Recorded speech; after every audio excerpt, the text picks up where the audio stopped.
Sociaux occupent une très grande place dans la vie des jeunes Camerounais. Chez Kamdem, vous qui êtes expert, est-ce qu'on peut parler de dépendance? Est-ce que vous pensez que les jeunes Camerounais sont dépendants aux réseaux sociaux? Bah oui, en temps normal, vu qu'on voit l'usage de plus en plus poussé Oui. de ces réseaux sociaux, il y a malheureusement un côté nocif qui apparaît. Déjà, il y a une baisse de la productivité. Ça veut dire que si on commence à consacrer plus de temps à défiler sur TikTok, sur Quels sont les Instagram, signaux qui doivent nous alarmer? En tant qu'utilisateurs, j'imagine que nous tous sur ce plateau, nous sommes sur les réseaux sociaux. Est-ce qu'il y a des signaux qui doivent nous alarmer, nous dire là, peut-être que l'utilisation a été excessive? alors déjà pour les jeunes, déjà ils doivent se rendre compte que la fatigue, le manque de sommeil, la baisse de productivité en général déjà Oui. est déjà un mauvais signal. Heureusement, il y a des plateformes comme Instagram qui proposent de limiter. Bon, après évidemment on peut déverrouiller, mais elles ont quand même une sorte de mécanismes qui Oui. permettent justement aux gens de se dire, OK, mets-moi une barrière pour me prévenir, OK, si je fais 1 heure aujourd'hui sur Instagram, tu me préviens et puis je décide d'arrêter. Bon, après, je peux continuer, mais là, c'est maintenant une autodiscipline Oui, qu'il qu'il faudra faut. avoir place. À côté de ça, il y a les fake news, que ce soit les mauvaises informations. Ça veut dire que de plus en plus, on est tous confrontés dans nos fils d'actualité à des gens qui partagent des fausses informations, qui créent des rumeurs pour manipuler des audiences. Ce sont également des signaux que les gens passent trop de temps D'accord. sur les réseaux sociaux. Parce qu'en réalité, La mauvaise utilisation est un signal non, la que... diffusion des fausses informations, Ok, ça veut dire d'accord. les gens prennent le temps de fabriquer des rumeurs, des fake news, des fois même avec l'intelligence artificielle, les Oui. deepfakes. Ça montre quand même que les gens mettent beaucoup d'énergie pour manipuler des audiences sur les Grâce aux réseaux réseaux sociaux. sociaux. Et puis à côté, vous avez aussi la cybersécurité, les arnaques. Parce que oui, les gens qui ont une méconnaissance de l'usage des réseaux sociaux tombent souvent dans les arnaques. Les clics des liens frauduleux, les arnaques à la personne, etc. sont légion de plus en plus. Et ça montre qu'en réalité, les usages qui au départ devaient être, on va dire ça, commencent à devenir nocifs. Et puis il y a la santé mentale, il ne faut pas oublier. Oui. Les gens, quand ils commencent à ne plus trop voir leurs amis, ils sont toujours reclus. Ils disent que ah, moi je suis casanier, je suis casanier. Oui, mais en réalité, tu es casanier parce que tout le temps sur ton téléphone portable dans ta chambre. Tu es seul. Tu essaies de comparer ta vie avec ceux que tu vois en ligne. Du coup, ça te rend un peu triste. Ça, ce sont des signaux qui sont en réalité que ce que tu regardes en ligne, tu dois commencer à modérer et à diminuer le temps d'écran. Alors, Olivier Madiba, vous êtes le CEO de Kiro Games, vous êtes un internaute averti, je le sais parce que je vous suis sur Twitter, désormais X. On parle beaucoup du côté assez négatif des réseaux sociaux, mais vous qui êtes un entrepreneur, est-ce que les réseaux sociaux sont également une fenêtre d'opportunité? Vous, à titre personnel, avec votre entreprise, est-ce que vous pensez que le fait d'être exposé sur les réseaux sociaux vous apporte un plus? Bon, c'est clair qu'en tant qu'entrepreneur, les réseaux sociaux, c'est un outil énorme. D'ailleurs, notre entreprise, le studio Kiro Games, n'aurait pas du tout existé sans les réseaux sociaux parce que nous n'avions pas les moyens de faire de la publicité ou de communiquer par moyens classiques. Classique. Donc, tout ce que nous avons fait depuis presque 10 ans aujourd'hui, on le doit aux réseaux sociaux. La façon dont on s'est financé, les premiers joueurs qu'on a trouvés, les communautés qu'on a bâties viennent essentiellement des réseaux sociaux. Donc quand tu es un homme d'affaires et que tu sais bien l'utiliser, les réseaux sociaux, c'est effectivement, ce sont des outils incontournables. Ouais. Maintenant, sur la jeunesse, en fait, parce que je voulais un peu venir Oui. sur la dépendance. Allez-y. Les jeunes sont dépendants et c'est lié à... Le cerveau humain n'était pas conçu pour absorber autant de dopamine. C'est-à-dire l'hormone de la récompense Du qui vient de plaisir. l'inconnu. Oui. Ça va même plus loin que le plaisir parce que c'est vraiment lié à... Il y a un phénomène qui veut que quand vous attendez quelque chose et vous ne savez pas ce que ça va être et que subitement c'est quelque chose de positif, le cerveau humain n'est pas censé en croiser autant. D'accord. C'est-à-dire quand vous swipez par exemple sur TikTok, Une nouvelle vidéo qui vous apporte, quelque plaît. chose, ce sentiment-là, et c'est quelque chose par exemple dans de très mauvais jeux, c'est le même truc que le casino. D'accord. C'est une hormone On devient addict. addictive parce qu'effectivement, et le problème avec cette hormone, c'est que plus vous en avez, plus votre cerveau estime que c'est la norme. Et il n'accepte plus finalement ce qui est bas. Et les cerveaux jeunes sont extrêmement sensibles à ça.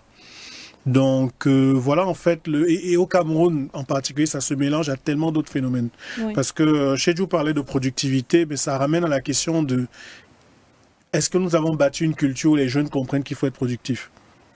Si vous êtes en Corée, tous les pays ont le même problème, mais par exemple, un jeune en Corée est conscient que s'il ne réussit pas à l'école, rien ne marche, parce que ce qu'il a comme exemple, c'est des gens qui ont réussi aux études qui réussissent. Nous, on a une perte totale de ces repères-là. Donc, ça vient se mélanger. Et l'autre côté qui est très réel, c'est quand tu regardes ta vie réelle, c'est tellement déprimant, donc tout le monde est en train de pleurer, on ne sait pas si on va manger demain. Et sur les réseaux sociaux, justement, le phénomène des influenceurs, ils ont une belle vie, ils ont tout ce dont on rêve. C'est extrêmement compliqué de demander à des jeunes qui sont, on a tous été adolescents, nos cerveaux ne sont pas bien câblés à ce moment-là, d'arriver à résister à ça. Le challenge viendrait effectivement des leaders de société que chacun peut être dans sa communauté, sa famille, d'arriver à remettre les bons exemples, d'arriver à ramener finalement, dans une communauté, l'idée qu'être riche et avoir 70 voitures, 700 femmes autour de soi n'est pas un modèle. Parce que c'est le fait qu'on ait laissé ça devenir un modèle qui est le problème.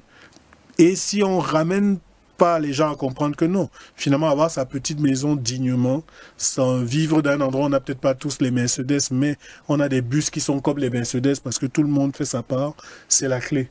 Ce message-là. Oui. Et je finirai en disant effectivement qu'il faudrait que je ne veux pas dire les bien-pensants, parce que ce n'est pas tellement une question de bien-pensants. C'est les gens qui essayent, parce que personne n'est parfait. Mais les gens qui essayent de travailler la vertu devraient être un peu moins pudiques. Parce que le problème, c'est qu'effectivement, on a souvent tendance à dire le bien ne parle pas. Mais en réalité, c'est peut-être parce que le bien ne parle pas sur les réseaux sociaux que le marketing du mal, lui, réussit. D'accord. Voilà. Et eux, ils parlent beaucoup sur les réseaux sociaux. Olivier Madiba a souligné, ce sont les influenceurs. Alors, je vais me tourner vers Sheju Kamdem. Les influenceurs, ce sont ces créateurs de contenu là qui sont devenus stars parce que très souvent, ils vendent une vie très loin de la réalité qui est moins belle, moins clinquante. Sheju, qu'est-ce qu'il faut faire face à ce phénomène des influenceurs? Là, ils sont là, ces créateurs de contenu. Là, ils occupent l'espace. Ils créent du contenu qui attire les jeunes et parfois ils ne véhiculent pas des messages ou des valeurs positives. Qu'est-ce qu'on peut faire face à ce phénomène? Alors déjà, il faut faire une différence entre influenceurs et créateurs de contenu. Parce que malheureusement, au Cameroun, on a un schéma classique pour désigner toute personne qui est présente sur les réseaux sociaux. Quelqu'un sur un coup de buzz sera appelé le nouvel influenceur ou la nouvelle influenceuse. En réalité, ce n'est pas ça un influenceur. Comme le créateur de contenu, c'est quelqu'un qui va créer du contenu sur différents formats, audio, vidéo, photos, liens, articles, qui va partager sa passion et bâtir une communauté. Il y a des influenceurs qui ne créent pas forcément leur propre contenu. En réalité, l'influence, pour dire vrai, c'est une conséquence de sa notoriété. Parce qu'en réalité, tout le monde peut être un influenceur. Il y a différents cercles d'influence dans la vie. Notre famille a été notre premier cercle d'influence. Ils ont choisi pour nous, là on va fréquenter, ce qu'on va manger. Nos valeurs même. Voilà, en fait, on a nos amis, le deuxième cercle d'influence. Il y a la religion, pour ceux qui pratiquent, c'est également un cercle d'influence. Le code pénal, les relations amoureuses, amicales, ce sont des cercles d'influence. Mais si vous revenez sur Internet, un influenceur, c'est une personne active, bénéficiant d'un seuil de notoriété, avec lequel il va effectuer des modifications de comportement, d'opinion ou d'habitude de consommation. D'accord. Maintenant, derrière, il y a des gens qui vont, parce que le modèle camerounais, plus ou moins, c'est que, ok, on va parler des faits divers du Congo-Ça, de Japon. Et comme les gens adorent consommer ce type de contenu, du coup, on dit, ah tiens, mais voilà le nouvel influenceur. Non. Oui. En réalité, on a des influenceurs tout autour de nous. Je prends l'exemple simple. Votre médecin, quand vous êtes malade, il vous dit, prenez tel médicament. Il vous influence. Il a un droit d'influence parce qu'il vous dit, prends ce médicament, ça va te soigner. Voilà, et on le fait sans se poser de questions. En réalité, parce qu'on ne veut pas remettre en doute son expertise par rapport à un domaine précis. Et c'est comme ça qu'il faut voir l'influence. La conséquence d'une notoriété dans un domaine d'expertise. Mais ces personnes-là qui ont justement cette influence-là, même s'ils n'ont pas peut-être travaillé pour ça, soit suite à un buzz, comme vous l'avez dit, et qui l'utilisent donc de manière parfois avec des valeurs qu'on peut questionner et qui sont là, qui sont présents sur les réseaux sociaux, qui occupent de l'espace. Qu'est-ce qu'on peut faire face à ce phénomène-là? Ils influencent les jeunes qu'on le veut ou pas? Oui, plus ou moins ils influencent. Bon, après, c'est la popularité, je préfère dire. La taille de communauté qui est énorme, c'est comme ça qu'on voit l'influence au Cameroun, par la taille de communauté. Évidemment, vu qu'ils sont très présents, ils ont la parole, ils ont l'audience, les gens peuvent choisir de les suivre ou pas. Maintenant, ça va être maintenant une éducation derrière des utilisateurs des réseaux sociaux. Moi, j'ai bien développé la thématique du citoyen numérique. Ça veut dire, ok, on est citoyen, on a des droits et des devoirs. quand on va sur le numérique, on a également des droits et des devoirs. Ça veut dire qu'on est responsable des contenus que l'on consomme. Des fois, les gens vont vous dire, mais je vois sur mon TikTok que un coup, je vois une vidéo humour, un coup, je vois la guerre, un coup, je vois une vidéo obscène. Mais arrêtez, l'algorithme propose ce que tu aimes en réalité. Donc, du coup, c'est toi qui dois choisir à qui tu donnes ton attention, parce que l'attention est devenue une monnaie sur Internet. Les gens luttent tout le temps pour l'attention. Vous avez vu récemment le jeune homme qui a popularisé son mariage. Avec Ina. Voilà. Oui, Patrice et Ina, nous sommes très connectés sur ce plateau. En fait. C'est une quête d'attention qui montre clairement que c'est une monnaie que beaucoup de personnes recherchent. Oui. Les likes, les commentaires, les partages. Et c'est nous qui sommes responsables de l'attention qu'on donne à ces personnes-là. Donc du coup, c'est à nous de choisir en fait qui est-ce qu'on va suivre. Tout à l'heure, on parlait d'opportunités. Oui. Internet a tellement d'opportunités. C'est un levier d'apprentissage énorme. La preuve en est, Facebook est le réseau social numéro 1 au Cameroun. Mais en deuxième position, c'est LinkedIn, qui est un cercle de professionnels, où on peut apprendre des cours, on peut faire beaucoup de recherches, un levier d'entrepreneuriat, comme on en a parlé, mais aussi, ça va permettre aux gens de lancer des activités. On a vu beaucoup de gens qui ont lancé des business sans de gros budgets sur Instagram, WhatsApp Business ou autre. Et derrière, Internet, c'est aussi un levier pour s'engager sur des causes sociales. On voit des fois sur X, donc anciennement Twitter, des gens qui se mobilisent peut-être pour retrouver des personnes qui ont disparu, ou encore des gens qui ont besoin d'une poche de sang. On essaie de partager pour essayer d'aider une personne en détresse. Oui, des enfants disparus, beaucoup de choses. Donc en fait, c'est nous qui avons l'attention et ces personnes-là ont besoin d'attention. Donc à nous de choisir à qui on la donne. Tout simplement.